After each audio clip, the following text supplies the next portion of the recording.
edge of It's time now for Kara's Cures, where we explore the cutting edge of wellness. Your gut is your second brain. Dr. Artemis Morris is joining us now to talk about how to heal your gut so you can improve your moods, maybe even heal IBS and other gut disorders. Thanks for being with us, Dr. Morris. Thank you, Kara. Always a pleasure. What do we mean when you say gut is our second brain? That might be new for folks. Yes. So what that means is that our gut, our GI system, which is basically all of the tube that runs from our mouth all the way down to the anus. That's that whole tube is its own organ. And it is the only organ in our body that has its own independent nervous system. So what that means is there are over 500 million nerve cells called neurons that line that system. And it's also the place where we absorb our nutrients. And we've also found through research, Dr. Gershon did a lot of research at Cornell, that 95% of our body's mood signaling chemical, it's a neurotransmitter called serotonin, is actually produced in the gut. So our moods are extremely affected by our gut health and vice versa. It's like it's connects to each other. It's an axis. So a lot of people are suffering, certainly from the pandemic, from anxiety, depression, or irritability. And not to say it's only what you're doing, only what you're eating, because there are really real life stressors. But you're saying it's a two-way highway. And something we can do that could help is first identify sources of inflammation in our gut. Absolutely. Yeah, studies have really clearly shown over the past 20 to 40 years that when you improve your gut health, it improves your mood. And so when you improve your mood, you can improve your gut health. It's improving your gut will definitely help with moods, and has been shown to be a novel way of looking at anxiety and depression.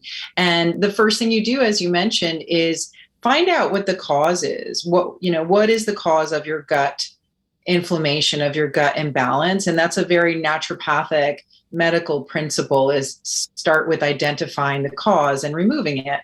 And so there's three big headings to that. And the first one is diet. It's food, because that tube, our gut, is where we absorb our nutrients. That's where the inflammation happens, in that lining. And so one of the first things you want to do is look at what kind of foods might be messing with your system, creating inflammation that not only makes your tummy hurt, but also can make you anxious and depressed. And I see this in my patients a lot. The ones that have chronic inflammatory gut issues, they also have anxiety and depression, and vice versa. So this is what we see now in medicine. You can't separate them. So there's the food. There's also toxins that we get exposed to, the environmental toxins. The same thing that we're looking at for the Mediterranean detox diet. We're looking at really removing and helping to lower that toxic burden, because our gut is responsible for helping to detoxify as well. Yep. And so toxins from our environment, toxins found in our food like GMOs. And then the third big heading is actually our emotions. So stress. When you're stressed out, are you able to eat when you're stressed out? Like, how does that, Well, some people might not eat, and other people might overeat. Yeah. So, and I think this is where it gets, I know people, even with my own family, who've suffered for a really long time with IBS and things like that. And I see what you're saying. It's a two-way street. But it's kind of like when people are feeling really upset, they either can't eat, or sometimes they want the comfort food. So which isn't great for eliminating stressors in our diet, because you would say the typical American diet of white flour, sugars, lots of convenience foods are wreaking havoc on our gut. So what's step one what are some of maybe the top three things you're going to just at least experiment with removing to see if this is going to help? So, let's talk about the top three, but I want to address what you said, because I think it's important. A lot of people are confused about how, like, when you're a little bit stressed and, it's like you crave those carbs, right? Who doesn't crave some type of carbohydrate? Like, very few people are craving, I just want vegetables when I'm stressed out, right? So the reason why we crave these carbohydrates is because those help our our body and our brain to absorb a chemical, a feel good, the same feel good chemical, serotonin. So there's a reason. It's almost like those carbs help to up that feel good chemical. But the problem is that those same foods, like those cakes and cookies and junk food, that's a lot of carbohydrates, also can have some of the GMO, can have gluten, which is basically creates inflammation for a lot of people. So it is a little tricky, but like chronic debilitating stress for most people, it's like they just can't eat. The brain is like, nope. But really good point with that. So back to the particular foods, and these are the same foods that we eliminate. So there's something called an elimination diet. And these are the same foods that we eliminate on the Mediterranean detox, because they are the most common foods that cause inflammation in most people. And everyone's different, but the biggies are gluten, wheat, barley, and rye. And what studies have shown is that those proteins can be a little hard for people to absorb and to process. The other big one, of course, is sugar. Sugar is an immune suppressant. Sugar feeds the bad bacteria. So our gut bacteria are intimately involved in how our moods are, but they're also really important for gut health. And then there's also corn, because it's genetically modified. For some people, soy is a problem.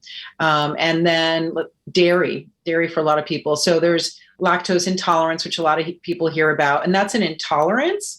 But what I'm talking about, it goes beyond intolerances. It's like, not having the enzymes, like in lactose intolerance is one thing, but the other thing is having a food allergy, like someone has an allergy to peanuts.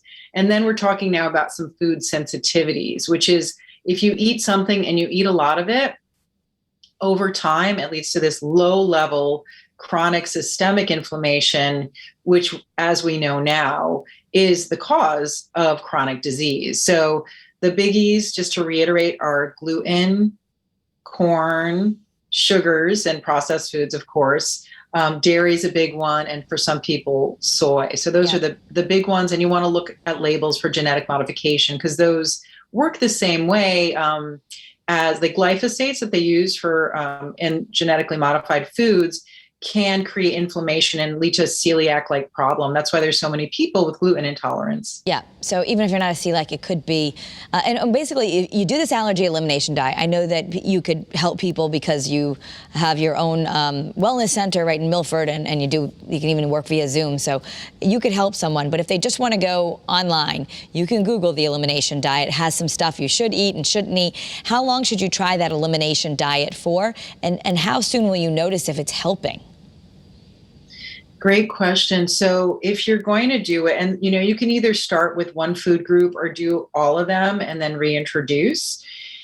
What you should do it for is at least 2 weeks if you have a chronic digestive issue, because it can take a couple of weeks to lower the inflammation enough. This is part of removing the cause of inflammation, to lower it enough that you become sensitive enough to noticing how food makes you feel. I was even noticing this morning, like I had my oatmeal, and before I do the cleanse, I probably have a little more maple syrup than I should. And once I eliminate it, it's like your sensitivity to sweets changes. That same situation can happen with gluten. You might be like, oh, I'm fine. I can eat bread whenever I want. I can eat that pie. I can eat that cookie. But once you eliminate it for a couple of weeks and then reintroduce it, you'll see really how that food is making you feel. It can be very dramatic. Like, what would you notice? What would show that you're intolerant? Let's say you do this 2 weeks. You say, I'm going to go gluten-free, which is a lot easier to do these days than it used to be, because you could at least still have some gluten-free toast, or you could eat rice. I mean, there's ways you don't have to go completely carb-free. But what's going to happen if you reintroduce it? What symptoms would you notice that would say, I really shouldn't have this in my diet?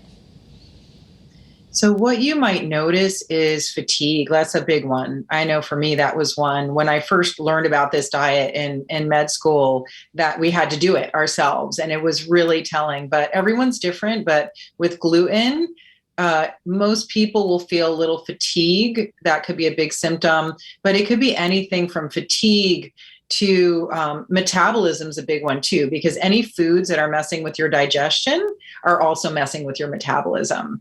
So it's making it hard to lose weight. It can lead to bloating, could lead to gas. So fatigue, difficulty losing weight, headaches, skin issues. Our skin is an external manifestation of what's going on inside our GI tract in naturopathic medicine. So, skin issues, aches and pains, bowel changes. I've even seen patients with high blood pressure. So I had one patient that once we eliminated the foods that she was allergic to and sensitive to, so she had both, her blood pressure came down and she was able to get off medication. So, I worked with her doctor on that. So you can see a number of symptoms if you have a food sensitivity, an allergy, or an intolerance. Now, I know sometimes you do testing. Is there a blood test you can get, or going to an allergist? Will that help? So if you have a food allergy, that's the more serious IgE mediated. That's the one like kids with peanut allergies and something you would need an EpiPen for. Absolutely go to an allergist and they will do some testing for you. We can even do testing for IgE. This is like the allergies in the blood, and I do run those tests as well in the office.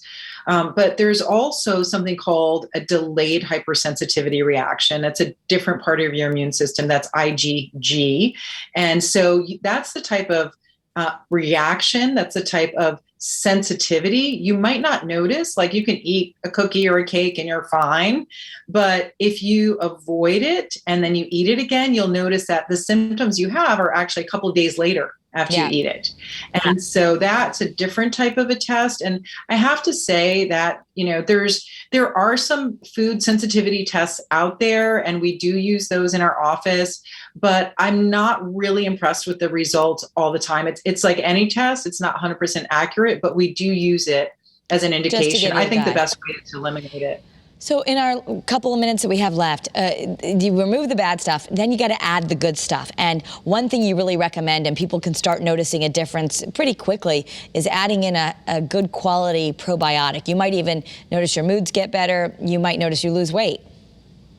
Absolutely. So one of the things that is in and on our gut that takes up a lot of the space, and a lot of our genetics, actually, half of our genetics are from these microbes, these bacteria, the same ones that are found in live cultures in yogurt, are found in kefir and sauerkraut. So one of the things, after we identify the problem and we remove the culprits, and like I said, that could be stress too, you replace the things that are deficient. So if your gut health is off, you can get very deficient in many nutrients, and I've seen this.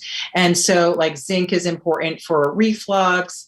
You can see B12 deficiency. We can see folate deficiency, many types of deficiencies, because if you're not absorbing your nutrients. So it could be like a really good nutrients. And then the probiotics are important because they're crowding out the bad guys. Yeah. And so really good quality probiotic. We have one many that we use, and there's thousands to choose from, but a good quality probiotic is another piece. Digestive enzymes might be another thing. We can use teas too, like ginger tea is great for the gut. Cardamom can be really good for gas. Fennel seeds are really great. So you start papaya, even you can eat papaya, pineapple, they have natural enzymes in there. Okay. So those could be things. And avoiding cold foods, because that makes it harder to digest. So remove. Cold and then foods. That's why I don't like cold salads then. I'm just kidding. It's funny. Most people with gut health cannot do salad. It's because it's, in Chinese medicine, I'm also a licensed acupuncturist. Cold foods, like the ice cubes, are not put in water in all cultures. So, yeah, no, only, I know we're one of the few people who do that. So cold. All right. So even sometimes maybe choosing a warm vegetable soup is going to feel more healing for you than a cold salad. So just, these are just things, number one, to think about, that when you're sitting there going, why am I so anxious? Why am I so stressed? Or why am I having all this bloating? Or why can't I lose weight when I always was able to do that? One thing if you're eating Twinkies every day, but if you're really trying to work out, exercise, and it's not moving, it could really partly be because of your gut health. So it's something to address and to really get under control. You can notice a lot of differences in your life if you take this on. Absolutely. And sometimes it could even be a medication or something that is making it hard for your digestion to work. So we want to look at all those factors: stress, food, toxins, like environmental, everything, and take into account your unique biochemical and genetic individuality. Absolutely. Well, I want to invite everyone to learn more because they can come to my Kara's Cures Facebook group, and I know you post a lot of things about the Mediterranean detox diet there. We just finished a round. You do it seasonally, but I know you guide people, and also you have a great website. It's for your health center that people can go to or call you. It's Artemis Wellness Center. ArtemisWellnessCenter.com. And I know on your website you also have links to some of the supplements that you really recommend. And if people are looking to get a consultation and they don't live near you, you can do that via calls or Zoom as well. Absolutely. We do telemedicine. And then the supplement links are under Dr. Artemis. And, you know, we have certain links for our patients, but absolutely, we're always here to help. And, you know, healing your gut will definitely improve your well-being and help you live a longer and healthier life. Thank you, Dr. Artemis Morris. We appreciate your knowledge and helping people get healthier. Thank you, Kara. Always a pleasure to see you. You too. Thanks for watching Kara's Cures. You can find more episodes right on the Channel 3 streaming app. You can also follow me on social media at Kara Sundlin.